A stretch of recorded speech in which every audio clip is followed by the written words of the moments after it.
وأن لو استقاموا على الطريقة لأسقيناهم ماء غدقا ونشهد أن سيدنا وحبيبنا وطبيبنا ومحبوبنا ومرشدنا ومولانا محمدا عبده ورسوله أما بعد فأعوذ بالله من الشيطان الرجيم بسم الله الرحمن الرحيم يا أيها الذين آمنوا اتقوا الله حق تقاته ولا تموتن إلا وأنتم مسلمون وقال سيدنا رسول الله صلى الله عليه وسلم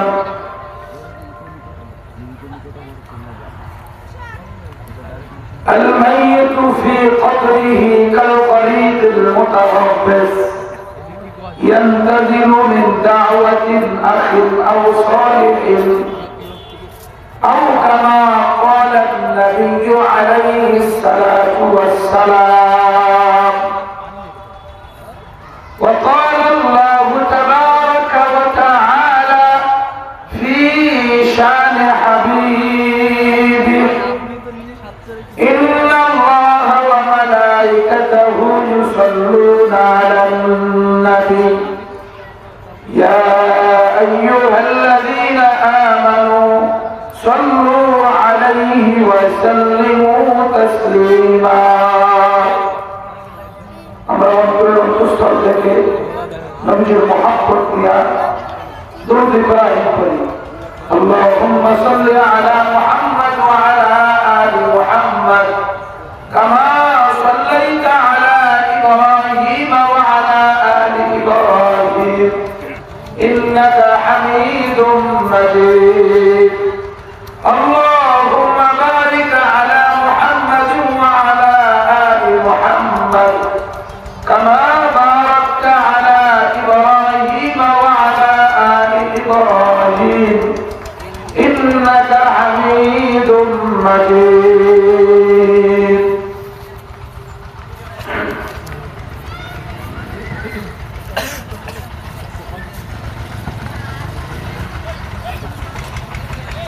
নরদুগি মসজিদ খণ্ডের উদ্যোগে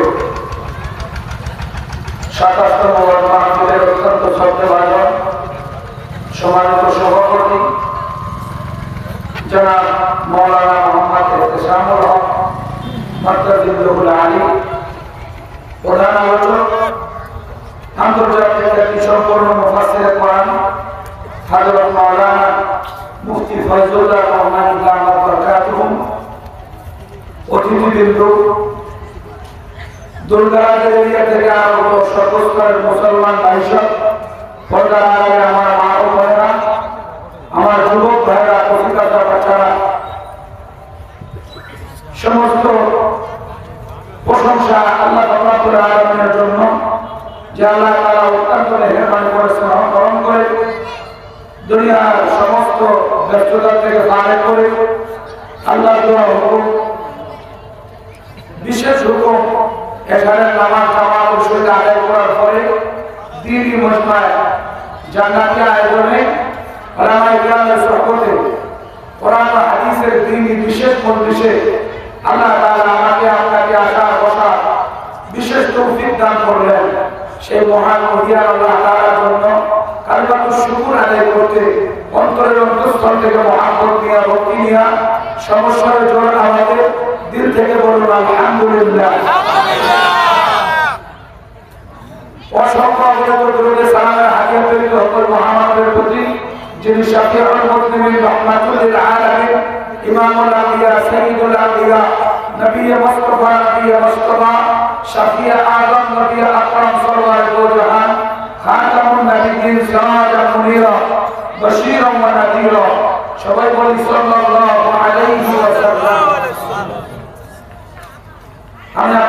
সম্মুখে কোরআনে কারীমের 114টা সূরার মধ্যে 3 নম্বর সূরা সূরা আলে ইমরান 102 নম্বর আয়াতে কারীমা তেলাওয়াত করেছি। নবী করিম সাল্লাল্লাহু আলাইহি ওয়াসাল্লামের অসংখ্য অগণিত হাদিসের মুবারাকাত থেকে একটা ছোট্ট হাদিস শরীফ পাঠ করছি। আল্লাহ তাআলা যারা তৌফিক দান করেন, অল্প সময়ে কিছু জরুরি কথা, নির্দেশনামূলক কথা, হেদায়েতের কথা, আমলি কথা ইখলাসের সহিত বলা, সে অনুপাতে আমাদের জিন্দেগী পরিচালনা করা আল্লাহ তাআলা বিশেষ তৌফিক দান করেন। বলে বলেন আমিন। আর বলে বলেন আমিন। আপনাদের কাছে প্রথমে আমার বিশেষ অনুরোধ থাকবে, একটু গোছায় নিয়ে মজলিসটাকে সুন্দর করে নিয়ে বসবেন। আপনারা মনোযোগী হবেন। এই দুটো জিনিসকে গুরুত্ব দিলে ইনশাআল্লাহ আজকের প্রোগ্রাম সফলমণ্ডিত হবে ইনশাআল্লাহ। বলে বলেন ইনশাআল্লাহ। পিছনে যারা বসছেন একটু মুখটাকে সুন্দর করার জন্য সামনের দিকে আগায় মিলিত হয়ে বসি আমরা। ওই যে ওই জায়গায় বসে আছেন ভাই, আপনাদের কোনো রোগ নাই। আপনাদেরকে দ্বীনের জন্য আল্লাহর হস্তে মজলিসকে সুন্দর করে আমরা ফাইন করে বলবো। এই দ্বীনি মজমা আল্লাহ তাআলা সুন্দর কথা বের করে দেন বক্তার মুখ থেকে, যে কথা আমার দিলে লাগবে। আর একটা কথা আপনার দিলে লাগার কারণে আল্লাহ তাআলা আপনার জীবনটাকে দিনদারি করার জন্য তৌফিক দিবেন। বলতে বলেন আমিন। আল্লাহ তাআলা আমাকে আপনাকে এই একটা কথা দিলে লেগে গেল, এই কথার কারণে আপনাকে ফরজ মানা, ওয়াজিব মানা, তার উপরে একটিবার অটল থাকা আল্লাহ তাআলা সহজ করে দিবেন ইনশাআল্লাহ। ভাই তো আগে আসে, সামনের দিকে আগে আসে। একদম জরুরি কথা হবে, ভূমিকা বাদ দিয়ে কথা শুরু হয়ে যাবে। বলেন আমরা আল্লাহ রাব্বুল আলামিনের ইরাদায় আসছি, কথা কোন ঠিক না ঠিক? আবার আল্লাহ তাআলার ইরাদায় আল্লাহ যখন হুকুম করবেন আমরা আবার চলে যাব। পৃথিবীর থাকার সুযোগ আমাদের নাই, কথা ঠিক না ঠিক? এই সুযোগ আমাদের নাই। আল্লাহ তাআলার ইচ্ছায় আসছি, আবার আল্লাহ তাআলার ইচ্ছায় আমরা চলে যাব। আমাদের আশাটা আল্লাহ রাব্বুল আলামিনের তরফ থেকে, যাওয়াটাও আল্লাহ রাব্বুল আলামিনের তরফ থেকে। আমাদের কারো এমন ছিল না যে আমরা দরখাস্ত করে আল্লাহ রাব্বুল আলামিনের কাছে অ্যাপ্লিকেশন করে আবেদন করে আসছি, এমনটা নয়। আল্লাহর ইচ্ছায় আসছি, আবার আবেদন করে দরখাস্ত করে আমরা পৃথিবীর থাকার সুযোগ পাবো না। এটা একমাত্র আল্লাহর ইরাদা। আল্লাহ যখন চাবেন তখনই আমাদেরকে নিয়ে যাবেন। বুঝে গেল? এই যে মূল্যবান হায়াত, এটা আল্লাহ রাব্বুল আলামিন আমাকে আপনাকে আমানত দিয়েছেন। ওটা কোন ঠিক না ঠিক? আমাদের শুরু আল্লাহ ঠিক আছে, মাঝখানটা ঠিক নাই। আর মাঝখানটা ঠিক করার জন্য এই মাহফিলের আয়োজন। দেখেন, উদাহরণস্বরূপ আপনাকে এক্সাম্পল দেই। যখন একটা সন্তান জন্মগ্রহণ করে, এখন তাকে ডান কানে আযান, বাম কানে ইকামত করা হয়, দেওয়া হয় কিনা? তারপরে হুজুরের কাছ থেকে সুন্দর একটা নাম সিলেক্ট করা হয়। তাই সে অনুপাতে সাধ্য মোতাবেক 7 দিনের আকিকা দেওয়া হয়। তারপরে সুন্দর করে লালিত পালিত করা, সে মেহনত চালানো হয়। এই শুরুটা আমাদের ঠিক আছে, আমাদের লাস্টও ঠিক আছে। যখন মারা যায় হুজুর দিয়ে জানাজা দেওয়া হয়, হুজুরের নিয়ম মোতাবেক করা হয়। হুজুরের নিয়ম মোতাবেক 3 কাপড়ে 5 কাপড়ে তাকে পড়াইয়া খরচ করা হয়। খরচ করার পরে হুজুর থেকে দোয়া নেওয়া হয়। ওটা কোন ঠিক না ঠিক? এই ফর্মুলা সব ঠিক আছে, শুরুও ঠিক আছে, লাস্টও ঠিক আছে। মাঝখানে যত উল্টা পাল্টা, ওটা কোন ঠিক না ঠিক? মাঝখানটাই ভেজাল। আর মাঝখানটা ভেজাল হওয়ার কারণে শেষ সময় তার ঈমানের উপরে মৌত হয় না। মাঝখানে সমস্যা হওয়ার কারণে ঈমান কখন যাইতে পারে না। মাঝখানে ভেজাল হওয়ার কারণে এই কালিমা, যে কালিমার জন্য আমার নবী রক্ত ঝরেছে, দমদম মোবারক শহীদ করেছে, যে কালিমার জন্য নবীজি তায়েফের এরিয়ার প্রান্তরে প্রান্তরে মুসলমানের কাছে ঘুরেছেন, একমাত্র কারণ যে এই কালিমা গ্রহণ করে কিভাবে জাতি জান্নাতি হয়। এটা গ্রহণ করতে পারে না, কারণ কি? মাঝখানটা উল্টা পাল্টা। এই মাঝখানটা ঠিক করার জন্য ওলামায়ে কেরামের মেহনত, মাদ্রাসার মেহনত, হক্কানি পীরের খানকার মেহনত, সংগঠনের মেহনত, আজকে আমাদের নলদিঘি মসজিদ কমিটির এই ওয়াজ মাহফিলের মেহনতটা মাঝখানটা যেন ঠিক হয়ে যায়। যদি মাঝখান ঠিক হয়ে যায়, চলাফেরা যদি শরীয়ত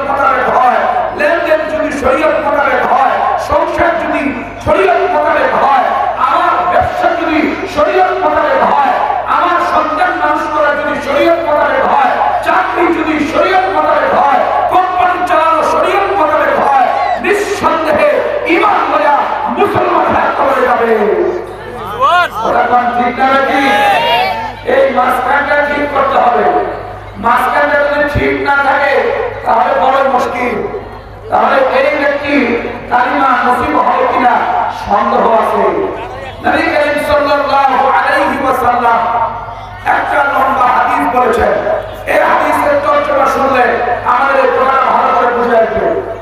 قال النبي صلى الله عليه وسلم إن الله تبارك وتعالى خلق ابن آدم على طرقات شتى فمنهم من يولد كافرا ويحيى كافرا ويموت كافرا ومنهم من يولد مؤمنا ويحيى مؤمنا ويموت مؤمنا ومنهم من يولد كافرا ويحيى كافرا ويموت مؤمنا ومنهم من يولد مؤمنا ويحيى مؤمنا ويموت كافرا নবীজি সাল্লাল্লাহু আলাইহি ওয়াসাল্লাম ইরশাদ করেন, আমি বনি আদমকে বিভিন্ন স্তরে সৃষ্টি করেছি। বনি আদমের মধ্যে এমন কিছু লোক তাদের জন্মটা কাফের অবস্থায়, চলাফেরাটা কাফের অবস্থায়, জিন্দেগি যাপন কাফের অবস্থায়, কবরেও চলে যায় কাফের অবস্থায়। আর কিছু লোকের জন্ম হয় ঈমানের উপরে, চলাফেরা ঈমানদারি, জিন্দেগি যাপন ঈমানদারির উপরে, লেনদেন ঈমানদারির উপরে, ঈমান লয়ে কবরে যায়। এটা হলো কামিয়াব, ওটা হলো তার বিপরীত। 3 নম্বর দল, তার জন্ম কাফের অবস্থায়, জিন্দেগি যাপন করেও কাফের অবস্থায়, সে মারা গেল ঈমান লয়ে। সুবহানাল্লাহ। এটা ভাগ্যবান। কোনো না কোনো নিদর্শন দেখে, কোনো না কোনো ভালো বিষয়ের উপরে সাপোর্ট করে, হককে সমর্থন করে, সত্যকে সত্য বলে, না হককে না হক বলে, যেটা দুর্নীতি সেটাকে দুর্নীতি বলেছে, যেটা হক সেটাকে হক বলেছে। এই উপলব্ধি থাকার কারণে আল্লাহ তাআলা তাকে ঈমানের দৌলত দিয়ে দেন। তার জন্মটাও ছিল কাফের, চলাফেরাও ছিল কাফের। একটা মাত্র গুণ ছিল, হককে হক বলতো, না হককে না হক বলতো। এই গুণের কারণে আল্লাহ তাকে ঈমান লয়ে কবরে যাওয়ার তৌফিক দিল। চতুর্থ নাম্বার এ হলো দুর্ভাগা গুরু। চতুর্থ নাম্বার হলো দুর্ভাগা গুরু। তার কোয়ালিটি দেখেন, নবীজি বলেন সে জন্মগ্রহণ করেছে মুসলমান, তার চলাফেরা মুসলমান, জিন্দেগি যাপন মুসলমান, সব কিছু ঠিক আছে। শেষ পর্যায়ে কোনো না কোনো কারণে বেঈমান হয়ে কবরে গেল। নাউযুবিল্লাহ। এটা হলো সবচেয়ে ভয়াবহ। আজকে আমাদের হাজারো মুসলমান তার জন্ম ঈমানের উপরে, তার চলাফেরা ঈমানের উপরে, লেনদেন ঈমানের উপরে, তার জীবিকা নির্বাহ ঈমানের উপরে। কোনো না কোনো সমস্যা, কোনো না কোনো জটিলতা, কোনো না হক সাথে জড়িত হইয়া, কোনো বাতিলের সাথে জড়িত হইয়া, কোনো শয়তানি কারবারকে সমর্থন করে, ফেসিবাদী কারবারের সঙ্গ দিয়া বেঈমান হইয়া এই দুনিয়া থেকে যায়। জোরে বলেন নাউযুবিল্লাহ। এটা আমাদের রোধ করতে হবে। এই মাহফিল থেকে আমি একেবারে নির্দ্বিধায় স্পষ্ট ভাষায় আপনাদেরকে জানাই দিতে চাই, ক্লিয়ার কথা, পরিষ্কার কথা জানাই দিতে চাই। আমাদের জন্ম ঈমানের উপরে, কোরআনের উপরে, মুসলমান জন্ম, চলাফেরা মুসলমানি, চলাফেরা, খাওয়া দাওয়া, আমাদের জিন্দেগি সব কিছু ঈমানের উপরে। কিন্তু যদি আপনি ফ্যাসিবাদীর দোষর হন, যদি আপনি হিন্দুত্ব উগ্রবাদী ইসকনের যদি সহযোগিতা করেন, যদি বাতিলকে সমর্থন করেন, ঈমান লয়ে কবরে যাওয়ার সুযোগ নাই, সুযোগ না। কথা বলেন ঠিক না ঠিক?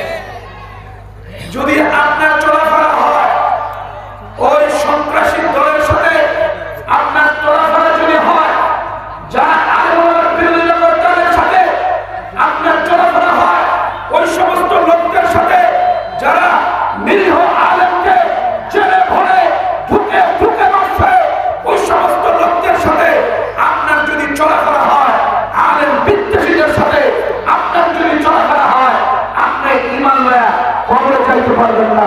জোরে কোন ঠিক না ঠিক? এজন্য কথা পরিষ্কার, আপনার এই ইসলামী জিন্দেগি, আপনার এই সুন্দর আমলি জিন্দেগিটাকে ভালো করার জন্য, সুন্দর করার জন্য, ফাইনাল ক্লিয়ার করার জন্য স্পষ্ট কথা, আপনি ওলামায়ে কেরামের বন্ধু হন। কথা কোন ঠিক না ঠিক? আলেম ওলামা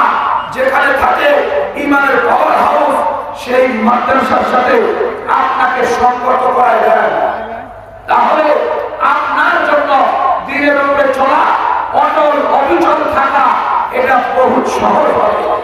তাছাড়া আপনি দিনের উপরে চলতে গেলে আপনাকে লম্বা কোর্স পড়াশোনা করতে হবে, লম্বা কোর্স, তারপরে তার উপরে অটল থাকবেন, এটা বহুত লম্বা কোর্স। আপনার মাধ্যমে এটা অর্জন করা বহুত কঠিন হবে। সহজ নিয়ম জান্নাতে চলার জন্য আলেম যেভাবে চলে আমি দেখে দেখে তার মতো চলা শুরু করলাম। আলেম যেভাবে দিনের উপরে অটল অবিচল, আমি তার বন্ধু হয়ে গেলাম, সঙ্গী হয়ে গেলাম, তার দোস্ত হয়ে গেলাম, তাহলে দিনের উপরে চলতে আর কোনো মুশকিল নাই। কথা কোন ঠিক না ঠিক? তো আল্লাহ রাব্বুল আলামিন আমাদেরকে দুটো মেসেজ দিতেছেন সূরা আলে ইমরানে। আল্লাহ তাআলা এই সূরা আলে ইমরানের 102 নম্বর আয়াতে কারিমায় দুটো মেসেজ পুরো কোরআনে কারীম বনি আদমের জন্য কিয়ামত পর্যন্ত যত মানব দানব আসবে প্রত্যেকের জন্য পুরো কোরআন হলো মেসেজ। আমি আপনাদের সামনে দুটো মেসেজ তুলে ধরবো। এই দুই মেসেজ যদি আমরা গ্রহণ করি, নিঃসন্দেহে আমাদের মৃত্যুটা ঈমানের উপরে হবে। আর যার ঈমানের উপরে মৃত্যু হবে, নিঃসন্দেহে এই ব্যক্তির আর কোনো বিপদ নাই, আর কোনো টেনশন নাই, আর কোনো প্রেশার নাই। তখন থেকে আল্লাহ স্পেশাল বাহিনী তাকে শেল্টার দিয়া, স্বাগতম ওয়েলকাম জানায়া, হাসরের ময়দানে দাঁড় করাইয়া 70,000 ফেরেশতার বহর দিয়া জান্নাতে নিয়ে যাবে। বলেন আল্লাহু আকবার। উদাহরণ এক্সাম্পল, এরপরে সামনের দিকে আমরা অগ্রসর হচ্ছি। এক্সাম্পল দিকে ভালো করে বলবেন। বলেন আমাদের এই দেশে সবচেয়ে সরকারের আস্থা ভাজন কে হয়? যে সরকারের গুণগান গায়। কথা কোন ঠিক না ঠিক? যত বেশি গুণগান গায়, সরকারের যত বেশি ফলো করে, যত বেশি তাকে নিয়ে সব ধরনের শেল্টার সে দেয়, তার সবচেয়ে বেশি পাওয়ার হয়। এক পর্যায়ে তাকে মন্ত্রী এবং একদম সেই প্রেসিডিয়াম সদস্যের অন্যতম সদস্য হতে পারে, কারণ সে আস্থা ভাজন। তার জন্য এই ছোট সরকার কি করে? ছোট সরকার তাকে মন্ত্রী বানায়, একদম প্রেসিডিয়াম সদস্য বানায় ফেলে দলে, আর তাকে সবচেয়ে বড় পাওয়ার দিয়ে দেয়। আপনি যে জেলায় যাবেন সেই জেলায় সবচেয়ে ভালো আছে আমাদের নিয়ন্ত্রণাধীন, আমাদের সব বাহিনীর নিয়ন্ত্রণে, আমাদের সব বাহিনীর সদস্যদের আপনাকে নিরাপত্তা দিয়া আপনাকে ভালো জায়গায় নিয়ে যাবে। যেখানে যাবে সেই লোকের ইজ্জত, সম্মান, নিরাপত্তা সব কিছু নিশ্চিত করে এই ছোট সরকার। কথা ঠিক না ঠিক? তাই যদি আবার ছোট সরকার তাকে কথা বলা, তাকে সমর্থন করা, তাকে সব ভাবে যখন শেল্টার দিয়ে থাকে, তো সরকার তাকে শেল্টার দিয়ে দিল। তুমি যেখানে যাবা আমার বাহিনী তোমাকে দায়িত্ব পালনের জন্য নিরাপত্তা দিবে, তোমাকে খাবার দিবে, তোমাকে ভালো জায়গায় শুনতে দিবে, তোমাকে ভালো খানা পরিবেশন করবে। তুমি এখন পুরা এরিয়ার মধ্যে যে জায়গায় যাও না কেন, সেই জায়গায় তোমাকে সুন্দর নিরাপদের সহিত রাখবে। কেন? তুমি সরকারের আস্থা ভাজন। আল্লাহ রাব্বুল আলামিন বলেন, এই ছোট সরকারের নিয়ম যদি এমনই হয়, তো আমি তো সরকারের সরকার, রাজাধীন রাজা, সেই আসমান জমিনের খালে সমস্ত মাখলুকাতের রিজিক দেওয়ালা আল্লাহ রাব্বুল আলামিনের নিয়মটা অন্যরকম নয়, কিছুটা ওই রকমই। আল্লাহ বলে, যে আমার গুণগান গায়, যে আমার প্রশংসা করে, যে নামাজে দাঁড়ায় আমার কুদরতি কদমে সেজদা দেয়, যে রুকু দেয়, আমার নামে স্লোগান দেয়, আমার বরত্বের আওয়াজ ফোটায়, মানুষদেরকে আমার আইনের আওতায় নিয়ে আসে, মানুষদেরকে আমার দাবি করে, এমন করতে করতে করতে করতে এর শেষ নিঃশ্বাস পর্যন্ত আমার ইবাদতের বাহিরে যায় নাই, আমার ইবাদতের উপরে অটল অবিচল। আল্লাহ বলেন, ফেরেশতারা যাও, আমার এই বান্দাকে তুমি শেল্টার দাও, রহমত ও মাগফিরাত দিয়ে দাও, তাকে নিরাপত্তা দাও, তাকে কবরে নিরাপত্তা দাও, তাকে নিরাপত্তা দাও হাসরে, তাকে নিরাপত্তা দিয়া পুরোপুরি শেল্টার দিয়া আমার নিয়ামত দিয়ে ভরা জান্নাতে পৌঁছায় দাও। বলে কন্যা আল্লাহু আকবার। এতো আল্লাহ রাব্বুল আলামিনের নিয়ম। আমাদের সরকারের যেমন নিয়ম, আল্লাহ পাকের নিয়ম আরো সুন্দর। আমাদের সরকারে যারা গুণগান গায়, সাক্ষ্য ঘুরে গেলে এক পর্যায়ে সরকার আমার কথা কোন ঠিক না ঠিক? এক পর্যায়ে কোনো না কথা মিস্টেক হয়েছে, কোনো একটা কথা হঠাৎ বলে ফেলেছে যেটা সরকারের ভাবমূর্তি নষ্ট হয়েছে। এই সরকারের মন্ত্রী এরা সরকারের অনেক আস্থা ভালো, এক পর্যায়ে কি হয় দল থেকে বের করে দেয়, সমস্যা করে দেয়, আর ওকে আস্থা ভালোর জায়গায় রাখে না। কিন্তু আল্লাহ রাব্বুল আলামিন কোন রকমের ত্রুটি করবে না। আল্লাহ তাআলার সাথে যে একবার প্রেমে জমে যাবে, আল্লাহ রাব্বুল আলামিন কোনদিন তাকে হারায় দেন না।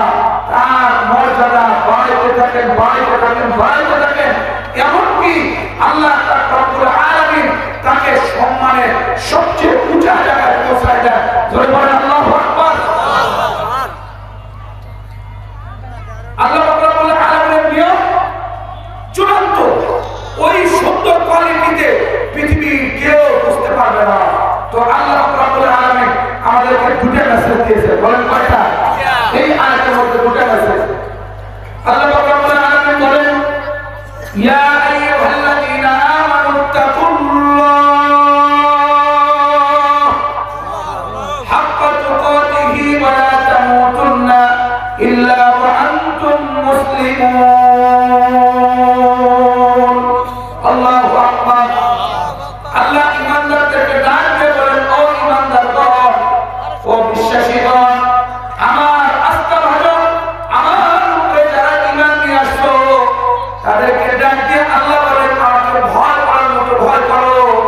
দ্বিতীয় মেসেজ, তোমরা মুসলমান না হয়ে মরিও না। আমাকে ভয় করার মতো ভয় করো, মুসলমান না হয়ে মরিও না। আল্লাহ পাকের দুনিয়ার মেসেজকে যদি কেউ ফলো করে তাহলে তার জন্ম আল্লাহ পাকের উপরে হয়েছিল, আল্লাহ পাকের বিধানের উপরে হয়েছিল। তার দুনিয়াতে আগমন আল্লাহ তাআলা করেছেন, আমার আল্লাহ তাআলা নিয়ে যাবেন তার হুকুমে। এই যে দুইটা গুণ অর্জন করলো, ভয় করে তো আল্লাহকে ভয় করে, পরিপূর্ণ ভয় করে, মুসলমান গুণ রয়েছে, মুসলমানের গুণের উপরে নিজে প্রতিষ্ঠিত হয়েছে। আল্লাহ বলেন, তোমাকে আমি নিরাপত্তা দিব, তোমার মরতে দেরি হবে, আমার ফেরেশতা তোমাকে নিরাপত্তা দিয়া কবরকে জান্নাত বানাইতে দেরি হবে না।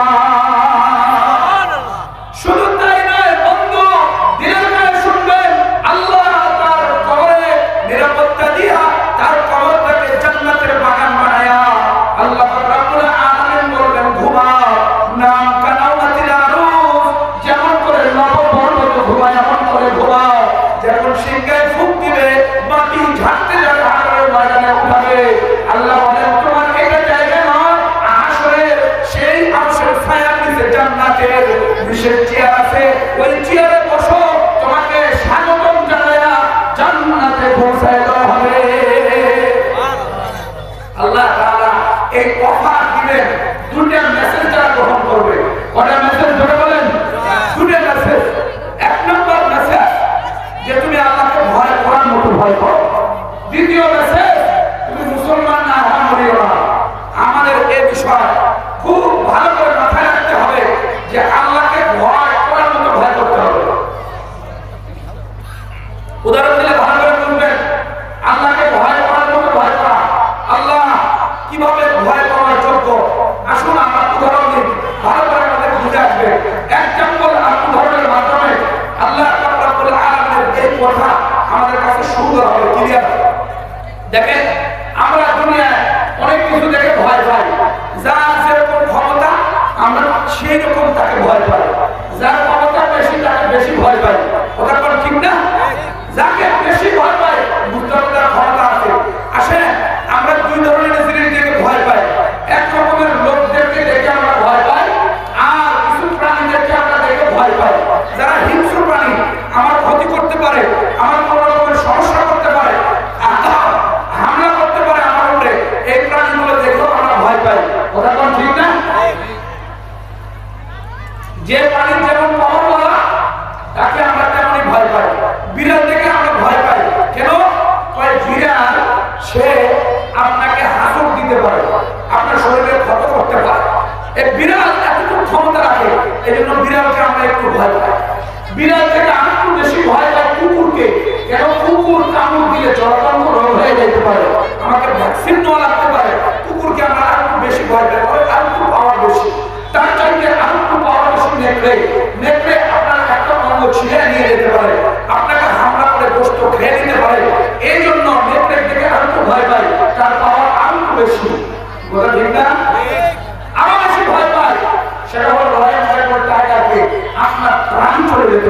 কথা ঠিক না? আপনার প্রাণ চলে যেতে পারে, আপনার জানের হুমকি আসতে পারে, এই জন্য তাকে আমরা আরো বেশি ভয় পাই। এক পর্যায়ে সবচেয়ে বেশি ভয় পায় সিংহকে দেখে একটা খাবার দুনিয়ার আয়াত শেষ। কথা ঠিক না? ও হলো পুরা বন এরিয়ার বাধা, বন এরিয়ার সবচেয়ে বড় শক্তিধর প্রাণী।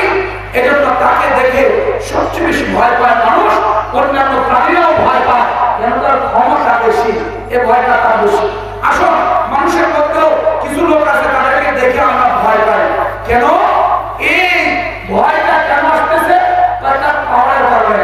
একজন গ্রাম পুলিশকে দেখে আমরা ভয় পাই অল্প, একটু পাওয়ার আছে, একটু ভয় পাই। আবার অনেক সময় এই গ্রাম পুলিশে এই তার বন্দুকের নল ধরে ঠেলা দিয়ে আমরা বলি কি করে পুলিশ ভালো আছিস, তার ভাবটা কম। তার চাইতে বেশি পাওয়ার পুলিশের, তার চাইতে আর একটু পাওয়ার বেশি হলো আমাদের র্যাবের, তার চাইতে আরো বেশি এমনি ভাবে আগাইতে আগাইতে দিবি পুলিশের, তারপরে সেনাবাহিনী, এমন করে যে যে পরিমাণ পাওয়ারওয়ালা তার সেই পরিমাণ ক্ষমতা আমরা তাদেরকে দেখে বেশি ভয় পাই। এমনি ভাবে মেম্বারকে দেখে অল্প ভয় পাই, তার ক্ষমতা কম, চেয়ারম্যান আর একটু বেশি, আর একটু বেশি হলো এমপি সাহেব, তারপরে মন্ত্রী, তারপরে প্রাইম মিনিস্টার, যার যেরকম পাওয়ার আছে সেরকম আমরা তাকে ভয় পাই। কথা কোন ঠিক না ঠিক? কিন্তু যার পাওয়ার একেবারে চূড়ান্ত তাকে আমরা বেশি ভয় পাই। কেন? আমাকে জেলে ভরে দিবে, আমার কিছু না কিছু করে ফেললে। বলেন যত প্রাণীর কথা বললাম, যত মানুষের ক্ষমতার কথা বললাম, এগুলো সব কিছু ক্ষমতাকে একত্রিত করলে আমার আল্লাহর কাছে তুলনা করা যাবে? জোরে বলেন, তুলনা করা যাবে না। আল্লাহর কাছে তুলনা করা যাবে না। আল্লাহ রাব্বুল আলামিনের পাওয়ার এই সারা পৃথিবী সমস্ত শক্তিকে একত্রিত করলেও আল্লাহ রাব্বুল আলামিনের পাওয়ারের সাথে তুলনা করা যায় না। বলেন তো, যেমন আপনি রয়্যাল বেঙ্গল টাইগারকে ভয় করলেন, যেমন পুলিশকে করলেন, যেমন আর্মিকে করলেন, যেমন মন্ত্রীকে করলেন, এগুলো কার পাওয়ারের সাথে আমার মওলার কোনো তুলনা হইতে পারে না। আমার মওলাকে কেমন ভয় করার দরকার? কি কথা ঠিক না বেটি? আমার মওলাকে ওই রকমই ভয় করার দরকার যেই রকম ভয় করা উনি যোগ্য, যেই রকম ওনাকে ভয় করে গুনাহ থেকে, নাফরমানি থেকে, শরীয়ত বিরোধী কাজ থেকে, কোরআন বিরোধী কাজ থেকে সব কিছুকে নিয়ন্ত্রণ করে তার মোতাবেক চলা, এই ভয়টা হলো সবচেয়ে বড় মুখ্য। আর এই ভয় অর্জন কিভাবে হবে? এই মাহফিলের আয়োজন ওই মূল কথাটা হয়ে দেওয়ার জন্য। কথা কোন ঠিক না ঠিক? এই মাহফিল ওই মূল কথাটা বলে দিবে, মাহফিল আপনাকে জানাই দিবে যে আমরা আল্লাহর ভয় কিভাবে অর্জন করব। আর আল্লাহর ভয় যার দিলের মধ্যে এসে যাবে, এই ব্যক্তি বেপরোয়া কোনো দুর্নীতি করতে পারে না। যে আল্লাহর ভয় দিয়ে রাখে সে কখনো ঘুষ খায় না, সে কখনো মানুষের থেকে কোন রকমের ত্রুটি বিচ্যুতি পাওয়ার পরে তার হক নষ্ট করে না, কোন সময়ের জন্য কোন মানুষকে হত্যা করে না, কোন মানুষকে হয়তো জেলে ভরে না, কোন মানুষকে হয়তো সে জেলখানায় বন্দী করে রাখে না। ক্ষমতার পাওয়ার কারণে একটাই মাত্র ভয় যে আমার মওলা হাসরের ময়দানে তার সামনে দণ্ডায়মান হতে হবে। কথা কোন ঠিক না ঠিক? একটাই মাত্র ভয় যে আল্লাহর সামনে আমাকে দাঁড়াইতে হবে।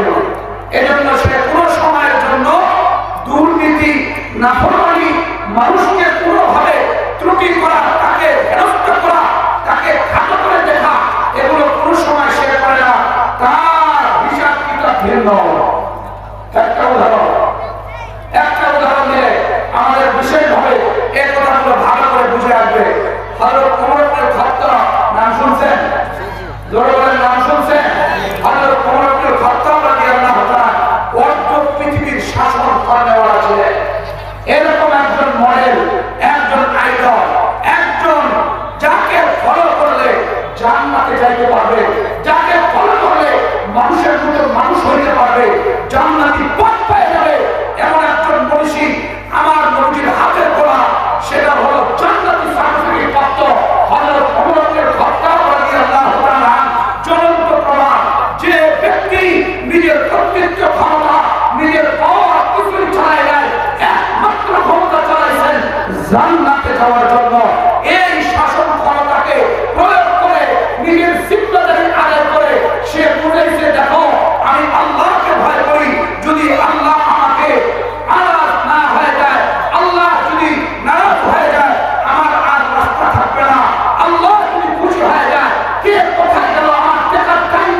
রাত্রে ঘুরতো, পুরা এরিয়ায় ঘুরে ঘুরে দেখতো এই বাড়ির কি অবস্থা, ওই বাড়ির কি অবস্থা, ঘুরে ঘুরে দেখাছিল ওনার কাজ, ঘুরে তাহাজ্জুদের সময় ঘুরে এ রাত 2টা বাজে উঠে মানুষের দ্বারে দ্বারে যায়, কেন এটা আমার জিম্মাদারি, কেউ কোনো বিপদ মুসিবতে থাকবো কিনা। মুসলমানদের কানে শুনবেন আল্লাহর নবীর হাতের গোলাম সাহাবী হযরত ওমর ইবনে খাত্তাব রাদিয়াল্লাহু তাআলা গভীর রাতে মানুষের জোয়ারে জোরে ঘুরতেছিলেন। এক পর্যায়ে দেখে কান্নার আওয়াজ ভেসে আসছে, কোথা থেকে কেমনে আওয়াজ আসতেছে, কোন কারণে আসতেছে, দাঁড়ায় গেল। হযরত ওমর ইবনে খাত্তাব দাঁড়ায় দাঁড়ায় শুনতেছেন এই বাচ্চাদের কান্নার আওয়াজের কারণটা কি। ও বন্ধু দিলের কানে শুনবেন, এই কান্নার কারণ বের করার জন্য দাঁড়ায় থাকলেন। দেখে মা পাতিলে পানি দিয়ে চাল করতেছে আর সন্তানগুলো ক্ষুধার কারণে কাঁদতেছে, পানি পানি বলে চিৎকার করে, পানি দেয়, বলে মা আমাদের খাদ্য দাও, আমাদেরকে খানা দাও, 3 দিন পর্যন্ত আমরা খাইতে পারি নাই। এমন করে কান্নার আওয়াজ যখন বেশি আসলো, ওমর ইবনে খাত্তাব থমকে দাঁড়ায় গেলেন। আরে আমার এরিয়ার মধ্যে 3 দিন পর্যন্ত সন্তান খাইতে পারে না, আর ওমর ইবনে খাত্তাব কোথায় থাকে, কেমনে চলাফেরা করে, হাসরের ময়দানে আল্লাহর দরবারে বিচারে দাঁড়াইতে হবে। ওমর ইবনে খাত্তাব দৌড়ে গেটের সামনে যায়, টোকা দিল। যখন দরজা খুলে দিল, বলল আমি একজন যুবক মা, আপনার সন্তান কতদিন থেকে না খেয়ে আছে। কয় এর কথা শোনার দরকার নাই, কয় বাইতুল মাল থেকে ওমর ইবনে খাত্তাব কোনো কিছু দেয় নাই, কয় তার কথা বলিও না। ও যুবক তোমার পায়ে পড়ি, ওমর ইবনে খাত্তাবের কথা বলিও না, সে একজন জালেম, সে আমাদের খোঁজ খবর রাখে না, আমরা এ পর্যন্ত ক্ষুধার্ত, আমাদের কিছুই দেয় না, তার কথা আমাকে বলিও না, কোনো সময়ের জন্য তার কথা বলবো না। আমার সন্তান লইয়া আমি 3 দিন পর্যন্ত আজকে ক্ষুধার্ত। এক পর্যায়ে ওমর ইবনে খাত্তাব কান্নায় ভেঙে পড়লেন, দৌড় দিলেন বাইতুল মালে, যাইয়া একটা বস্তা বের করে কাঁধে নিলেন। হযরতে আসলাম ওনার বিশেষ খাদেম দাঁড়ায় গেলেন, ও আমিরুল মুমিনিন আমাকে দেন ওই বস্তাটা, আমি কোথায় যাইতে হবে চলো। ওমর ইবনে খাত্তাব ডাক দিয়ে বললেন, ও ভাই, হাসরের ময়দানে গুনার বোঝা আমাকে বহাইতে হবে, গুনার বোঝা আমাকে নিতে হবে, তুমি বস্তা নিও না, এই বস্তাটা আমার মাথায় উঠায় দাও, আমি আমার জীবনের অপরাধকে মোচন করে আল্লাহ থেকে সন্তুষ্ট নিতে চাই। আল্লাহু আকবার, আল্লাহ থেকে সন্তুষ্ট নিতে চাই, এজন্য আমি আমার সেই কানের উপরে ওই বস্তাটা আমাকেই দাও, এই বস্তা তুমি নিও না, আমি গুনার বোঝা আমি উঠাবো। ওয়ালা তাজিরু ওয়াজিরাতুন বিজরা উখরা, হাসরের ময়দানে কেউ তার গুনাহের বোঝা উঠাবে না। হযরত ওমর ইবনে খাত্তাব আটার বস্তা কাঁধে লইয়া বাড়িতে পৌঁছে গেলেন। যাইয়া আটার বস্তা নামায়া রুটি বানাইলেন, রুটি নিজেই গরম করলেন, নিজেই সুন্দর করে ভাজলেন, সন্তানদেরকে খাওয়াইলেন, ওই মহিলাকেও খাওয়াইলেন। তারপরে বলেন মা আগামীকালকে আপনি আমার খাত্তাবের দরজায় আসেন, আপনাকে যে বিচারের আদালতে ওমর ইবনে খাত্তাব দাঁড় করাইছে, আজকে আপনি চলেন, যাওয়ার পরে আপনার বিচার আমি চূড়ান্ত করে দিব, কোন সময়ের জন্য আপনার কোনো দুঃখ দুর্দশা থাকবে না। ও মা আপনি চলেন, ওমর ইবনে খাত্তাবের বিচারেই চলে হবে, আপনি যেহেতু দুঃখ দুর্দশায় আছেন, এইরকম বলে উৎসাহিত করে মহিলাকে রেখে এসলেন। পরের দিন হযরত ওমর ইবনে খাত্তাব সিংহাসনে বসা, এমন একটা জায়গায় বসা যে জায়গায় প্রধান বিচারপতি, যে জায়গায় রাষ্ট্রপ্রধান বসে, ওই জায়গায় বসা ওই মহিলা তার সন্তান নিয়ে তার সমস্ত কিছু অসহায়ত্ব কিছু নালিশ লইয়া ওমর ইবনে খাত্তাবের দরজায় আসছে। আসার পরে দেখে যে লোককে যা অভিযোগ করেছিলাম, এই লোক তো আর কেউ নয়, এই লোক তো দেখি আজকে প্রেসিডেন্টের জায়গা। যারা মলিন হয়ে গেছে, যারা মলিন হয়ে গেছে। এক পর্যায়ে হযরত ওমর ইবনে খাত্তাব সিংহাসন থেকে নামলেন, নামে বললেন মা আপনি এদিকে আসেন, আপনার বিচার, আপনার যে শাস্তি তা আমাকে দেন। বেয়াত নিয়ে এসছে, চাবুক নিয়ে এসে দিছে, বলেন আপনার সমস্ত বিচার কার্যকর করেন, আপনি হাসরের ময়দানে আমাকে আসামির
ইনসাফি বিচার আদালত যে জায়গায় প্রত্যেকটা মানুষ কথা বলা, প্রত্যেকটা মানুষ আবেদন করা তার অধিকার ছিল, সে কথা বলতে পারত, তার আবেদন ছিল। আজকে আমাদের বিগত হয়ে গেছে 15-16 বছর, আমরা এই মাইকে স্পষ্ট কথা বলতে পারি না। কথা বল ঠিক না ঠিক? আমরা কথা বললে ঘাড় চেপে ধরেছে,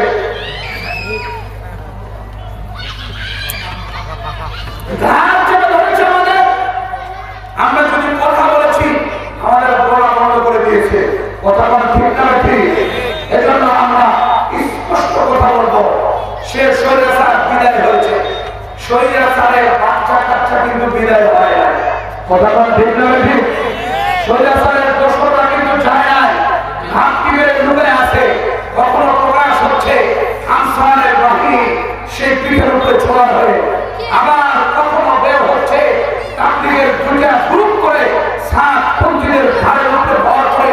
কথা বল ঠিক না ঠিক? আবার কখনো সেই গার্মেন্টসের শ্রমিকের উপরে ভর করে প্রকাশ করছে, আবার কখনো হিন্দুত্ব উগ্রবাদী দল সেই ইসলামের কাঁধের উপরে ভর দিয়ে আবার সামনের দিকে আগানোর চেষ্টা করছে। আমি ক্লিয়ার ভাষা বলে যাই, মুসলমান সচ্চার হন, তৈয়ার হন, এই দেশে উগ্রবাদী ওই সন্ত্রাসী দল ইসলাম বাংলার জমিনে থাকতে পারবে না, পারবে না, পারবে না। কথা বল ঠিক না ঠিক? এ দেশে যারা কোরআনের বিরুদ্ধে ষড়যন্ত্র করবে, এ দেশে যারা আলেমের বিরুদ্ধে ষড়যন্ত্র করবে, আলেমের বিরোধিতা করবে, ওই রকম ইহুদিদের এজেন্ডা বাস্তবায়ন করবে তাবলীগের নামে সাতপন্থী পর্যন্ত এই দেশে দ্বীনের কোনো কাজ করতে পারবে না। জনগণ ঠিক না ঠিক? আমাদেরকে মনে করেছিলাম তোমরা ওলামায়ে কেরামের সঙ্গী হয়ে কাজ করবে, কিন্তু ওলামায়ে কেরামের বিরোধিতা করে কোন দিকে যাবা? কয়দিন চলবা? তোমার সেল একটু বলবে যে জানাজা হুকুম করা দেবে। ওটা কোন ঠিক না ঠিক? তোমার ছেলে বলবে জানাজা আলেম করাবে, আর কাউকে দিয়ে করাবে না। তুমি চিল্লা 140টা দাও, 10 বছর থেকে তুমি তাবলীগের কাজ করো, 50 বছর তাবলীগের মুরব্বি করো, কিন্তু তোমার জানাজা তোমার সন্তান আলেমকে দিয়ে করাবে। কথা কোন ঠিক না ঠিক? এই বিরোধিতা করে এই দেশের বিশৃঙ্খলা করার চেষ্টা করতেছে। আমরা সোচ্চার থাকবো। এই দেশ ওলামায়ে কেরামের, এই বাংলাদেশ ওলামায়ে কেরামের দেশ, এটা মুসলমানের দেশ।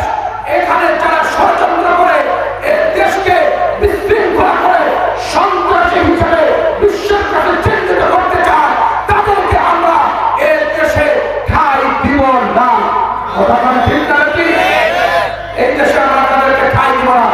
আমরা স্পষ্ট ভাষায় জানাই যে তোমরা যেভাবে আমাদের বিশেষ মুসলমান সৈনিককে শহীদ করেছ, এদের শহীদ আবু সাইদের রক্তের বিনিময়ে এ দেশ থেকে বেশিরভাগ পালাইতে বাধ্য হয়েছে। আজকেও কয়েকদিন আগে অ্যাডভোকেট সাইফুল ইসলাম আলিমকে হত্যা করেছ, এর রক্তের উপর দিয়া ইনশাআল্লাহ হিন্দুত্ববাদী ইসকন সংগঠন অচিরেই বন্ধ হবে, অচিরেই বন্ধ হবে। কথা বল ঠিক না ঠিক? নারায়ে তাকবীর, আল্লাহু আকবার, নারায়ে তাকবীর, আল্লাহু আকবার, নারায়ে তাকবীর, আল্লাহু আকবার। আল কোরআনের আলো, ইসলামের দুশমনেরা নারায়ে তাকবীর, আল্লাহু আকবার। এই আওয়াজের কারণে আওয়াজটা একটু বড় আরো গান, এই আওয়াজটা কারণ না হবো না। এই আওয়াজ তো সবাই বলে না, স্পন্সর যে খাবো এজে লুঙ্গি আর ধুতি পরছে, ওটা তো খুলে যাচ্ছে। কথা বল একটু সতরি ঢাকে না, একটু লম্বা ধুতি করলা, সে ধুতি দিয়ে তো সতরি ঢাকে নাই, তোমার অর্ধেক তো বের হয়ে আছে, দেখাই যেতেছে তোমার কি মাল বাকি আছে। তুমি দেশে কি করবা? তুমি আসো আলেম ওলামার জামাতকে দেখো, তুমি আসো মুসলমান জনতাকে দেখো, দেখো তাফসীরুল কোরআনের জনতাকে দেখো, তারা কোন সংস্কৃতি আর তাহদিব তামাদ্দুন নিয়ে চলে। ইনশাআল্লাহ এদের বর্তমানে তুমি ভারত থাকতে বাধ্য হবে। কথা বল ঠিক না ঠিক? আমরা হাত উঠাই, নারায়ে তাকবীর। আওয়াজ দেওয়া হবে না। আওয়াজ কি করতে হবে? গলা ঠিক করে নাও। আমার গলা মতো ভাঙা গলাতে হবে। আওয়াজ ঠিক করে না, তাহলে হাত মুখ করে ভালো করে মুখ করেন। এই যুবকরা ভালো করে মুখ করেন। নারায়ে তাকবীর। আলহামদুলিল্লাহ, এইবার হবে। এই আওয়াজ লাগবে আমাদের। আবার ভালো করে উঠেন।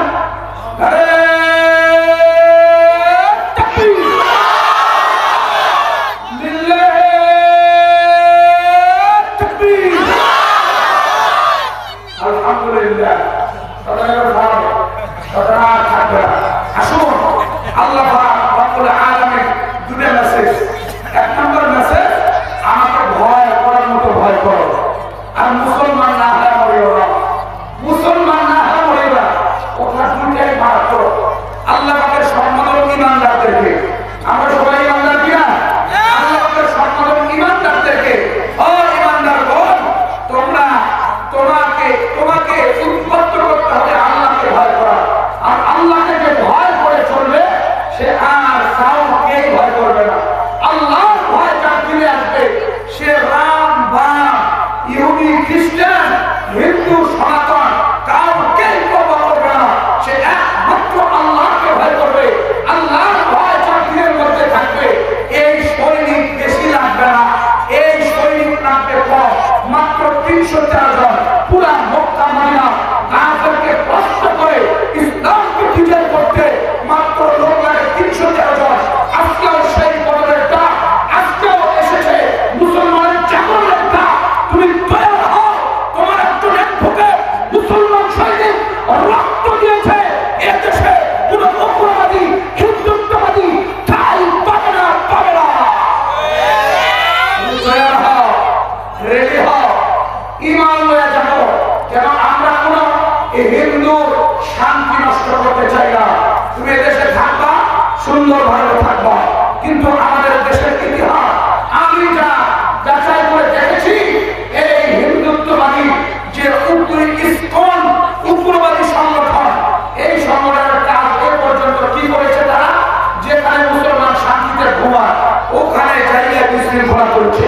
যেখানে মুসলমান মাদ্রাসা মসজিদ করে সুন্দর করে মাহফিল করে তফসির করে ইমানি গুণ আর চেতনা নিয়ে ইমানি পাওয়ার নিয়ে বাড়ি থেকে যায়, এই মাহফিল বন্ধ করে দেয়, এই মাহফিলের উপরে নিষেধাজ্ঞা দেয়, তফসির কোরআনে নিষেধাজ্ঞা দেয়, আলেমকে জেল লাগাইয়া বিভিন্ন রকমের জঙ্গি কথা বলে এই আলেমকে জেলখানায় নিয়েছে। পিছনে সব কিছু ষড়যন্ত্র ছিল ইসলাম। ওটা কোন ঠিক না ঠিক? এর কোনো সময় আমাদের কোনো কাজে শান্তিতে বসবাস করতে দেয় না। এর সাধারণ যারা হিন্দু লোক আছে তারা ওই রকমের কাজের সাথে জড়িত নয়। যারা স্কুলের সদস্য তারা এইরকম উগ্রবাদী, তারা যেখানে মুসলমান শান্তিতে থাকে সেখানেই ডিস্টার্ব দেয়। যেখানে মুসলমান সুন্দর করে তার ইমানি প্রচারণা চালায় সে জায়গায় তারা ডিস্টার্ব দেয়। যখন ঠিক না ঠিক? আল্লাহ তাআলা বলেন, ইয়া আইয়ুহাল্লাযীনা আমানু তাকুল্লাহ হাক্কা তুকাতিহি ওয়া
জানাজা কেন পড়ানো হয় এই ব্যাপারে আশরাফ আলী থানভী রাহমাতুল্লাহ আলাইহির কিতাব আছে, আল আহকামুশ শারঈয়্যা ফি দালাইল আকলিয়্যা, শরীয়তের বিধিবিধানকে যুক্তির মাধ্যমে প্রমাণ করেছেন উনি।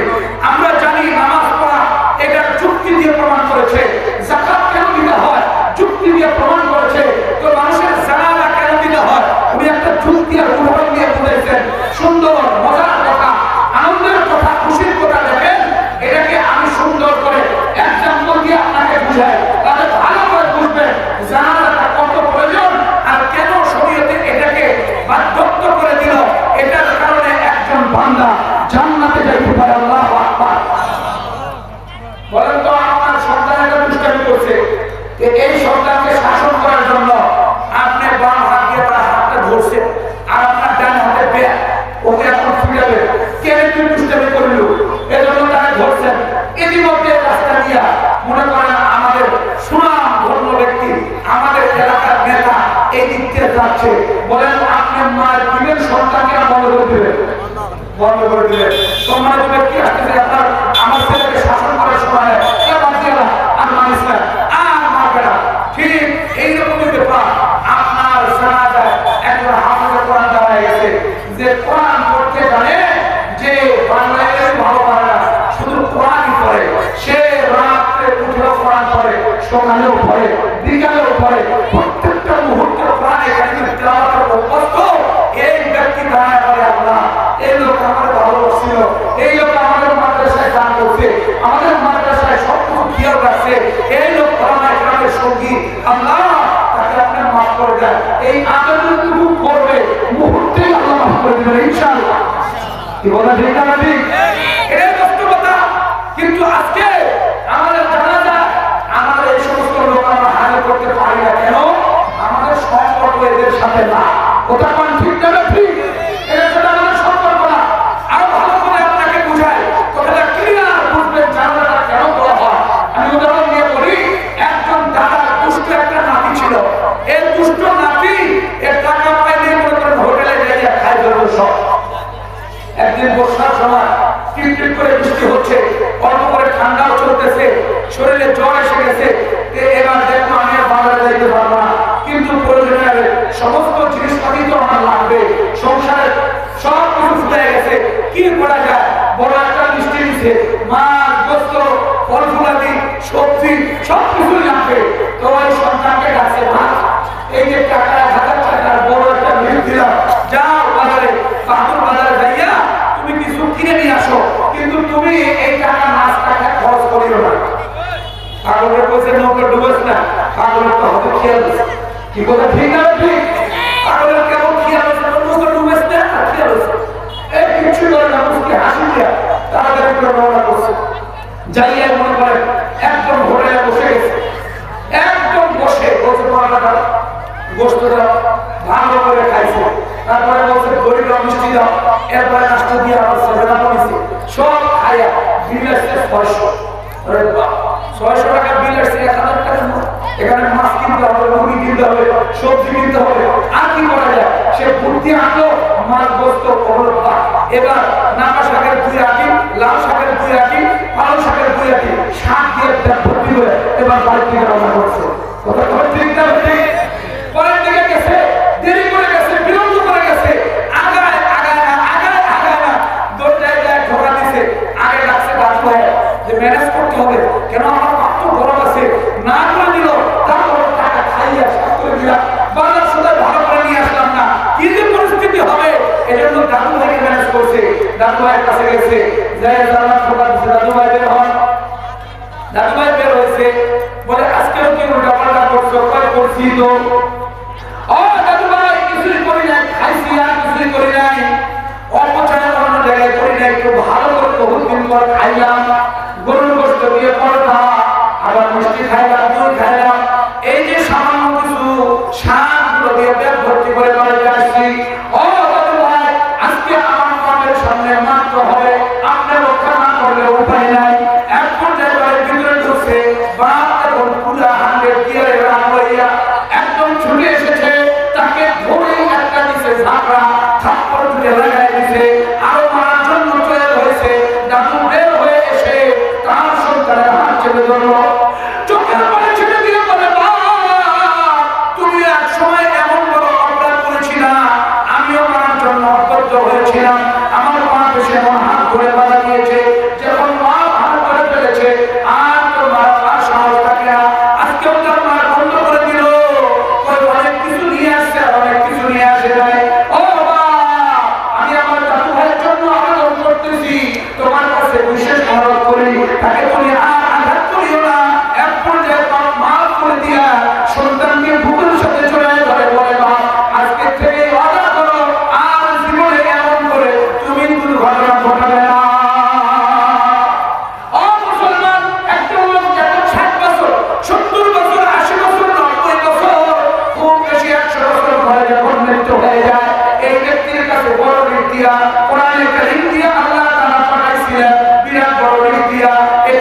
করেছে, এই ব্যক্তি মসজিদ বানানোর চেষ্টা করেছে, কিভাবে মুসল্লিকে সেবা সেই চেষ্টা করেছে। আল্লাহ আপনার কাছে আবেদন, আমরা আপনার কাছে বিশেষ ফরিয়াদ করলাম, এই ব্যক্তিকে ক্ষমা করে দেন। ক্ষমা না করলে আমরা চোখের পানি থামাইলাম না, চোখের পানি যখন ছেড়ে যায় আল্লাহু আকবার বলে আওয়াজ তকবীর দেয়, প্রত্যেকটা লোক যখন চোখের পানি ফেলায় কাঁদে, আল্লাহ বলে ফেরেশতা সাক্ষী থাকো, এই ব্যক্তিকে ওই আমার নেককার বান্দার ওসিলায় জীবনের গুনাহ মাফ করে দিলাম। আল্লাহু আকবার। এই ক্ষমতা, এই পাওয়ার কিভাবে আসলো? ওলামায়ে কেরামের বন্ধু, ওলামায়ে কেরামের সঙ্গী, সে মাদ্রাসা তালিবুল ইলমকে সঙ্গী বানাইছে, সে মসজিদের মুসল্লিদেরকে মহব্বত করেছে, তার এই জানাজা এত বড় একটা দৃশ্য, এটাতে ফেরেশতা আল্লাহ নামায় দেয়। আল্লাহ বলেন তার মৃত্যুতে ওয়া আলাইহিমুস সালামু ওয়াল আরদু ওয়া কানু মুনজিরিন, আসমান জমিন আজকে ব্যতীত এই ব্যক্তির মৃত্যুর কারণে আজকে শোকের ছায়া নেমে এসেছে, তাকে কবরস্থ করতে দেরি হবে, তার কবর জান্নাত করতে দেরি হবে। আল্লাহু আকবার। আল্লাহ রাব্বুল আলামিন এটা করবেন জানাজার সুন্দর দৃশ্যের মাধ্যমে। এটা হলো মুসলমানের আলামত, প্রথম থেকেই শুরু। মুসলমানের আলামত প্রথম থেকেই শুরু হবে। সে যে মুসলমান, তার মুসলমানের সেই বিশেষ গুণাগুণ তখন থেকেই সে পাবে, আর তখন থেকেই সামনের দিকে আগাইতে থাকবে। ফেরেশতাদের বহর হয়। আল্লাহু আকবার। বহর হবে ফেরেশতাদের। তো আল্লাহ রাব্বুল আলামিন ডাক দিয়ে বলেন, ইন্নাল্লাযীনা ক্বালু রাব্বুনা আল্লাহ সুম্মা ইসতাকামু তাতানাজ্জালু আলাইহিমুল মালায়েকা আল্লা তাখাফু ওয়া লা তাহজানু ওয়া আবশিরু বিল জান্নাহ ওয়া আবশিরু বিল জান্নাতিল্লাতী কুনতুম তুআদুন। আল্লাহু আকবার। আল্লাহ তাআলা বলেন, নাহনু আউলিয়াউকুম ফিল হায়াতিদ দুনিয়া ওয়া ফিল আখিরাহ। আমি তোমার অভিভাবক দুনিয়াতেও এবং আখিরাতেও। আমি তোমার অভিভাবক কেমনে হইলাম দুনিয়াতে? তুমি তোমার চলাফেরা, তুমি তোমার ব্যবসা, তুমি তোমার লেনদেন, তোমার সমাজনীতি, পরিবার, রাষ্ট্র, পররাষ্ট্রনীতি সব কিছু আমার বিধানের উপরে কায়েম করেছো। আমি তোমাকে হেফাজতের দায়িত্ব নিয়া আল্লাহ তাআলা বলেন, আমি তোমার জানাজায় ফেরেশতা নামায় দিয়া তোমাকে ওয়েলকাম, স্বাগতম জানায়া সমস্ত মানুষকে জানায়া আল্লাহ সন্তুষ্ট হয়ে জান্নাতে দিলাম। আল্লাহ আমাদেরকে কবুল মঞ্জুর করেন, বলেন আমিন। আর বলেন আমিন, আর বলেন আমিন।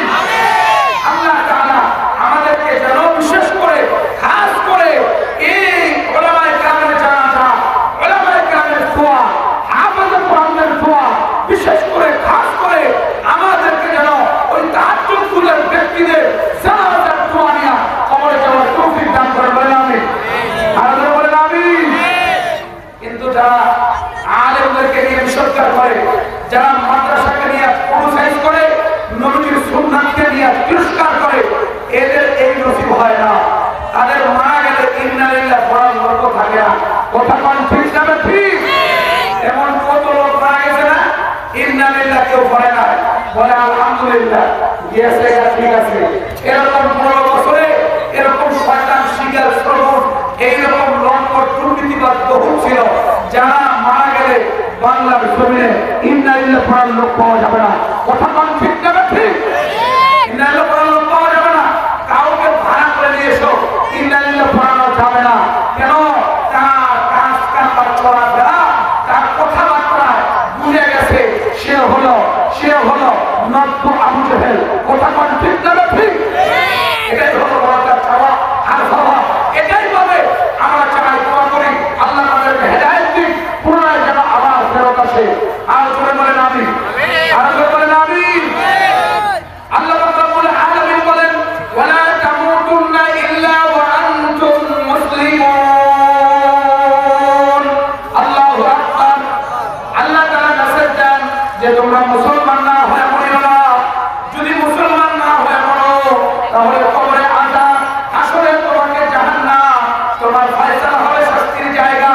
আর যদি তুমি মুসলমান হয়ে মরতে পারো, তোমার আল্লাহর রহমত, আল্লাহর মাগফিরাত, তোমার আল্লাহর পক্ষ থেকে সেই বিশেষ শেল্টার শুরু হবে জান্নাত থেকে। আল্লাহু আকবার।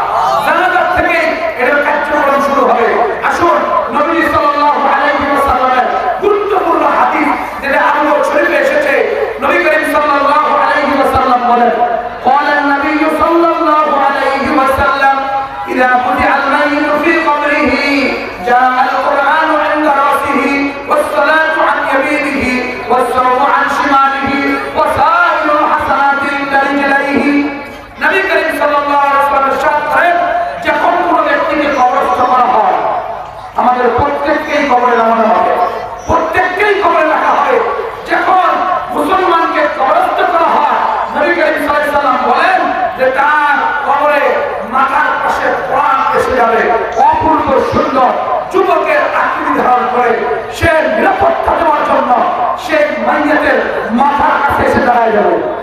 বলেন কোরআনের উপরে আমল থাকলে হবে, না থাকলে হবে না। আমল থাকবে কোরআনের উপরে, নিঃসন্দেহে কোরআন তার মাথার কাছে সেটা হবে। ফাদাইলে আমাল, এই যে প্রসিদ্ধ কিতাব, এই কিতাবে বর্ণিত আছে, লা আলিয়া মাসমা কিতাবে বিবর্ত আছে। নবী করিম সাল্লাল্লাহু আলাইহি ওয়াসাল্লামের একটা হাদিস নিয়ে আসছে বায়াত শরীফ থেকে। নবী করিম সাল্লাল্লাহু আলাইহি ওয়াসাল্লাম বলেন, কোরআন হলো সুপারিশকারী। সেটা নবীর চাইতে মারাত্মক, ওলির চাইতে মারাত্মক, নেককার বান্দার চাইতে কোরআনের সুপারিশ মারাত্মক। এই কোরআনের সুপারিশ হবে যখন একটা মাইয়াতকে দাফন করা হবে, তখন এই মাইয়াতের কবরে আযাব দেওয়ার জন্য ঘুরপাক খাবে। আযাব দেওয়ার চেষ্টা, আযাব দেওয়ার জন্য কবরে চেষ্টা চালাইতেছে। এখন কবরে যে আযাব যাবে কোন দিক দিয়ে ঢুকবে? কবরের মাথার দিক দিয়ে ঢোকার চেষ্টা করেছে, ওই জায়গায় কোরআন দাঁড়ায় গেছে, বলে না দিক দিয়ে যাওয়া যাবে না। ভাই তুমি কে? আমি হলাম এই মাইয়াতের কোরআন। এই মাইয়াত যতদিন হায়াতে ছিল কোরআনে কারীমের তেলাওয়াত ছাড়ে নাই।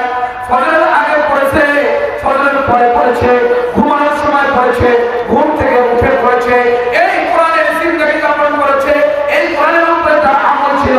ও আনন্দ লোকেরা, আমি যতক্ষণ থাকবো এই দিক দিয়ে মাইয়াতের কাছে যাওয়ার সুযোগ নাই।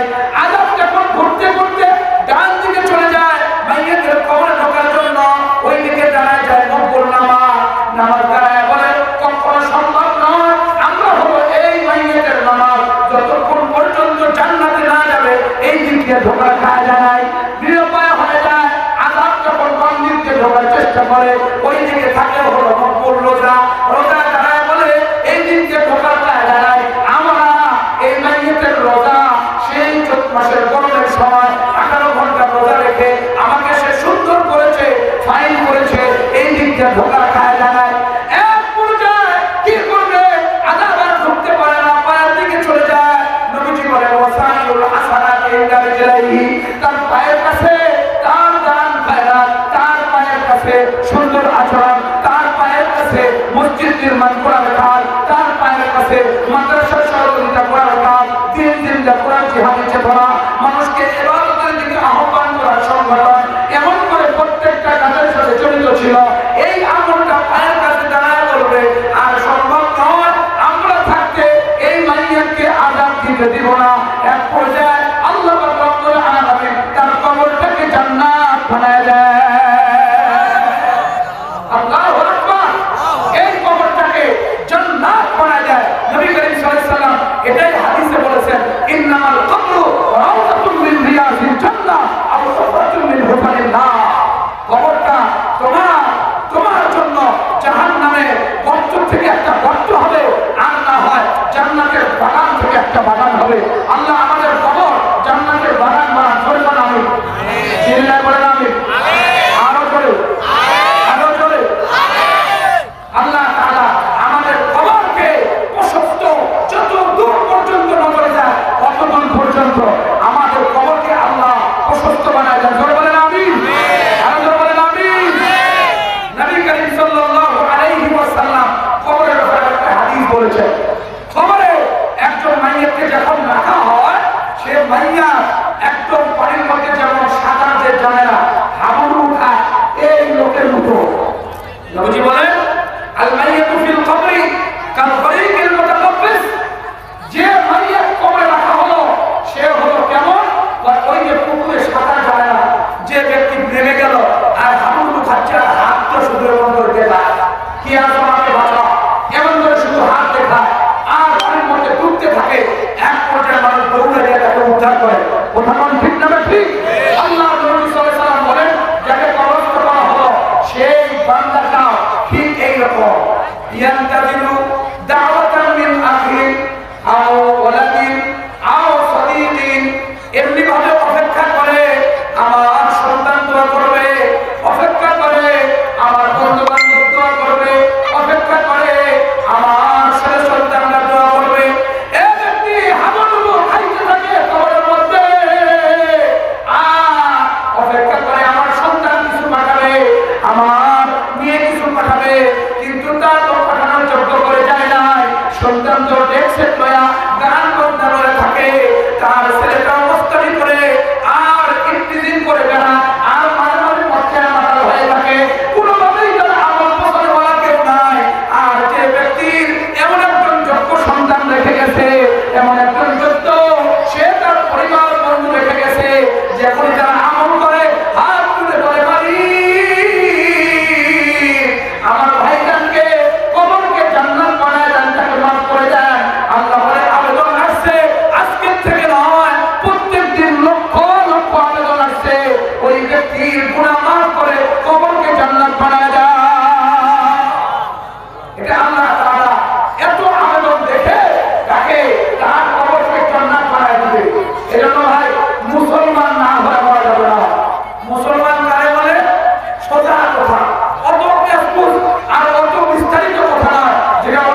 আত্মসমর্পণ। কথা ঠিক না ঠিক? আমার কোনো মত নাই, আমার কোনো পথ নাই, একমাত্র পথ হলো কোরআন সুন্নাহ। কোরআন সুন্নাহ যা বলেছে তার কাছে আমার পুরো সারেন্ডার, আমি আত্মসমর্পণ। এটাই তো আমাদের সমাজে নাই।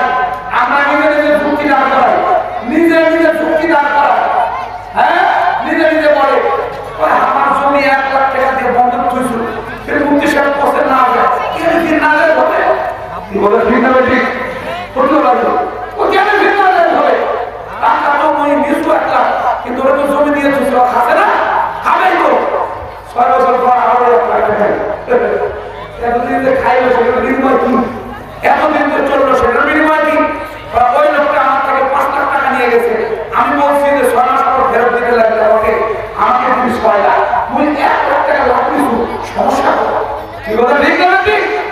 এই যে সুদ খায়, এই সুদ কোন সময় যদি লাভ না দেয়, এই সুদ দিতে আমি আছি বলে আমরা জনসেবা করি, আমরা চাই মানুষকে কল্যাণের দিকে নিয়ে আসতে, অভাব দূর করার জন্য, মানুষের মাঝে আর কোনো দরিদ্রতা না থাকে, এজন্য আমরা উপকার করি, সমাজের কাজ করি। তুমি সমাজের কাজ করো না, ফকিরকে ফকির বানাও, আর তুমি বড় লোকটা আরো বড় লোক হও। কথা পান ঠিক না ঠিক? এই ছিল 5 লাখ টাকার গরিব, এখন 6 মাস পরে এসে 6 লাখ টাকার গরিব হলো, আর ও আগে ছিল 5 লাখ টাকার ধনী, 6 মাস পরে 6 লাখ টাকার ধনী হলো। কথা পান ঠিক না ঠিক? শুনে কারবারে মোরাটা আরো মরে, আর চিন্তা হওয়াটা আরো চিন্তা হয়, গরিবটা আরো গরিব হয়, আর বড় লোকটা আরো বড় লোক হয়। কথা পান ঠিক না ঠিক? এত হলো কারবার।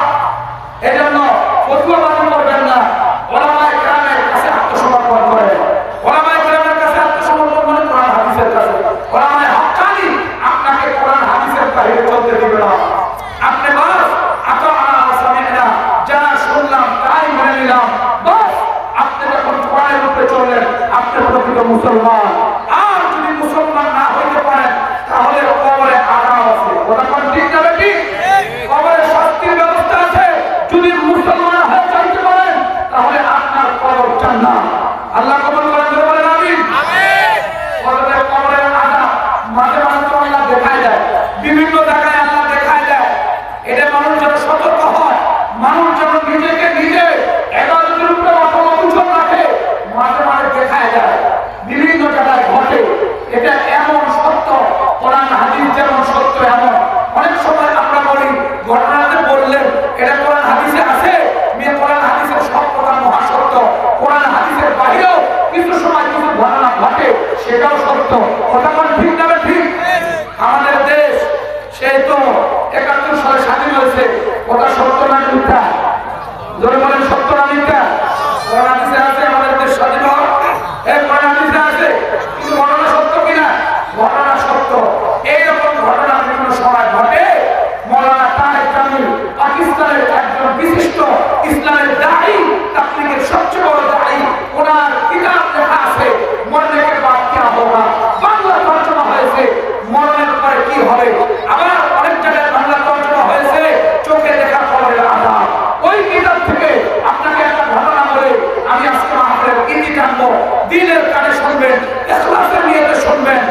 উনি বলেন যে আমি তাবলীগের মেহনত নিয়া, সেই বড় কাফেলা নিয়া, ভিআইপি জামাতের একটা কাফেলা নিয়া, সেই আমি রাওয়ালপিন্ডি হাসপাতালের পাশে একটা মসজিদে আমরা ওই জায়গায় অবস্থান করলাম 3 দিনের জন্য। তো তালিম চলতেছে, কিতাবি তালিম। কিতাবি তালিমের মধ্যে বলা হচ্ছে কবরের আযাবের বর্ণনা। তো আমাদের সাথে একজন লোক ছিল, আধা বয়স্ক লোক, সে বলল ভাই তালিম শেষ হয়েছে, তাহলে আমি একটু কথা বলি। বলেন, এতক্ষণ পর্যন্ত হাদিস থেকে শুনাইলেন কবরের আযাবের ভয়াবহতা।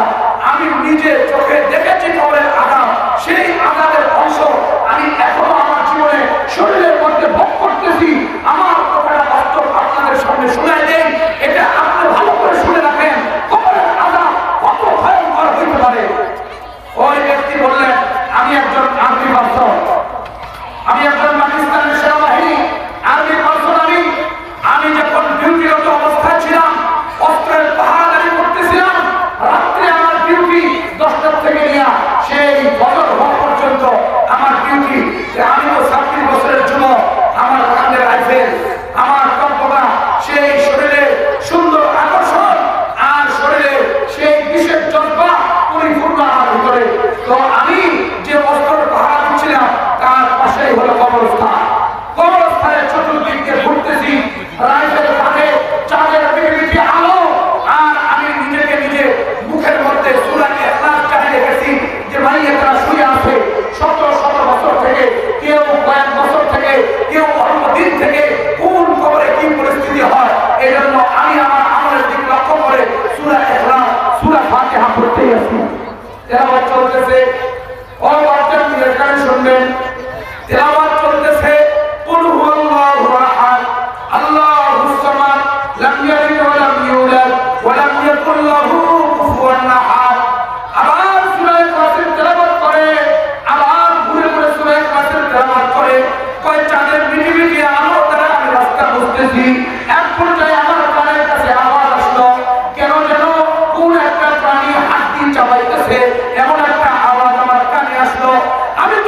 চাবাইতেছে।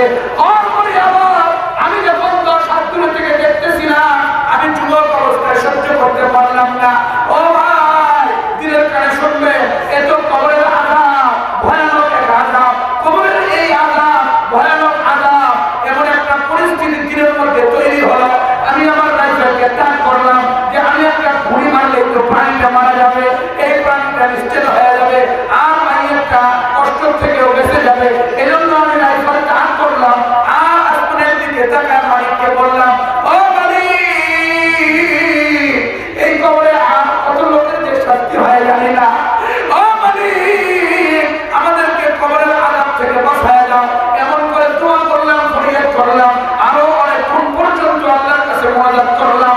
কিছুক্ষণ পর দেখি আর ওই প্রাণীটা নাই। আমি যখন আবার ঘোরা শুরু করলাম, আবার সামনের দিকে আগায় গেলাম। কিছুক্ষণ পর আবার হয়, আবার সামনের দিকে আসলাম। আসে দেখি ওই প্রাণী, সে এমন করে আবার কামড় দিয়া পুরা মাইয়ের কঙ্কালটাকে নাড়ায় ফেলতেছে। আর আওয়াজটা কানের মধ্যে সবচেয়ে বড় ভয়ঙ্কর হয়ে পড়ছে। নাউযুবিল্লাহ, জোরে বলেন নাউযুবিল্লাহ। ভয়ঙ্কর আওয়াজ এ কানে আসলে দিন কেঁপে উঠতেছে, অন্তর বেজে উঠতেছে। কি আশ্চর্য ব্যাপার, অন্তরের মধ্যে কম্পন তৈরি হয়ে যাচ্ছে। আমি এবার দ্বিতীয়বার স্পিড নিলাম যে এবার ভুল করবো। এই মাইয়ের এই শাস্তি আমার সহ্য হচ্ছে না। আমার মনে হচ্ছিল যে এত খাবার দাবার আছে, খাবার আর জিনিস পাওয়া নাই, এই মাইয়াকে হাঁটি চালাইতে হবে। তোমার মিয়া কি করা যায়, ছোট্ট একটা প্রাণী, একটা শর্ট মারলে চলে যাবে। তো মনে করলাম শর্ট মারতে গেলে যদি আমার মধ্যে হামলা করে, রাইফেল দিয়ে গুলিটা করি। আচ্ছা, গুলি করলে আমার বাহিনীরা আওয়াজ শুনে দৌড়ে আসবে। আরে কি হয়ে গেল, ফায়ার হলো কেন, সব কিছু ভাবতেছে আর খায় আসছে। কিছুক্ষণের মধ্যে এই প্রাণীটা তার দিক তাকাইছে আর চোখে চোখ মিলে গেছে। আমাদের যুবক ভাইরা বলে চোখে চোখ মিলে গেলে প্রেম হয়। কথা ঠিক না বেটি? এটা কি প্রেম জম দিছে? প্রেম আর জমে না। একটা লোক তো নাই, একটাই যুবক কবরস্থানে। আবার কবরের এক সাইড ফাঁকা হয়ে গেছে, মায়ের দেখা যাচ্ছে কঙ্কাল। আর এই কঙ্কালের উপরে কামড় দিলে কড়মড়ি আওয়াজে দিল খাপায় ফেলতেছে। বড় ভয়ানক পরিস্থিতি। এইরকম পরিস্থিতিকে কোন জায়গায় দেখতে হয় বড় মুশকিল। কিন্তু যুবক রক্ত গরম, শরীরের গরমে গরম, বয়সের গরমে আর অন্য কিছু ভাবনা করার টাইম নেই। আচ্ছা, শর্ট না মারে একটা মারলেই তো হয়। কিন্তু আমার দিকে যখন তাকাইলো, চোখে চোখে যখন চোখ মিলে গেল, যেন আমার ভিতরে আর ভয় ঢুকে গেল, স্পিডটা আমার কমে গেল। কি করা যায়? তারপর রাইফেলটা টাক করছি। রাইফেলটা টাক করছি মারার জন্য, মারি নাই, মারতে চাচ্ছি। আর 2-1 সেকেন্ড হইলেই মারবো। ইতিমধ্যে দেখলাম ওই প্রাণীটা কবর থেকে বের হয়ে আমার দিকে দৌড়ে আসতেছে। আমি নিরুপায় হয়ে দৌড় দিলাম। পিছ দিকে তাকায় দেখে আমার দিকে ছুটছে, আমার দিকেই ছুটছে, আমার দিকেই ছুটছে। এক পর্যায়ে আমি আরো গতি বাড়াই দিলাম। ও যুবক ভাই, সেনাবাহিনীর সবচেয়ে বড় ট্রেনিং পাওয়া, দৌড় দিলে পরে কোনো প্রাণী তার সামনে যাইতে পারবে না। এই যে গতিতে দৌড় দিল, এক গতিতে দৌড় দিয়ে কবরস্থানের এরিয়া পার হয়ে গেল। এক পর্যায়ে কবরস্থানের এরিয়া পার হয়ে গেলে সামনে পানি, বড় একটা দলা, ওই জায়গায় চলে আর পানি। মনে করলাম ও আমার দিকে দৌড়ায় আসতেছে, সে তো আমার কামড় দিতে পারে, এজন্য আমি পানির ধারে যাই, আর আসবে না। দেখলাম আরো স্পিডে আসতেছে। ও বন্ধু, সবচেয়ে বড় ভয়ানক ব্যাপার, এই যুবক নিজে দাঁড়ায় আপনাদের সমস্ত মানুষের সামনে বলে, ও ভাই, দিলের কানে শুনবে, এই ব্যক্তি বলতেছে কয় আমি নিজেকে বাঁচানোর জন্য পানির মধ্যে নামলাম। এক ফিট পরিমাণ পানি নামার পরেও দেখি পানি আমার দিকে দৌড়ে আসে। আর সামনের দিকে গেলাম, অনেক দূর পর্যন্ত জমির মাঝখানে চলে গেলাম। এক পর্যায়ে মনে করলাম আর আসবে না, আমাকে আক্রমণ করবে না। কিন্তু এক পর্যায়ে সে তার জিহ্বা বের করে পানির মধ্যে ঢুকাইল। আর পুরো জমিনের পানিটা যেমন পাখির চুলার মধ্যে টকটক করে, পুরো জমিনের পানিটা টকটক করলো। মুহূর্তেই আমার পায়ের বস্ত্র খুলে পড়ে গেল। নাউযুবিল্লাহ। হুজুর দেখেন, এই যে আমার পা উঠে, এখনো পর্যন্ত পৃথিবীর কোনো ডাক্তার, কোনো হাসপাতাল আমার ওই পায়ের গোড়া থেকে নিচের দিকে আর কষ্ট লাগাইতে পারে নাই। নাউযুবিল্লাহ, কষ্ট লাগাইতে পারে নাই। এত কবরের আযাবের সেই প্রাণী ক্ষুদ্র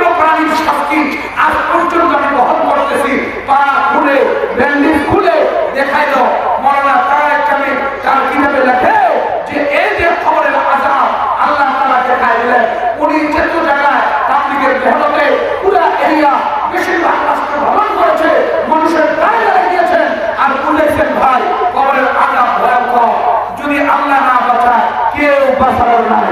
কথা কোন ঠিক না ঠিক? আল্লাহ যদি না বাঁচায় কেউ বাঁচানোর নাই।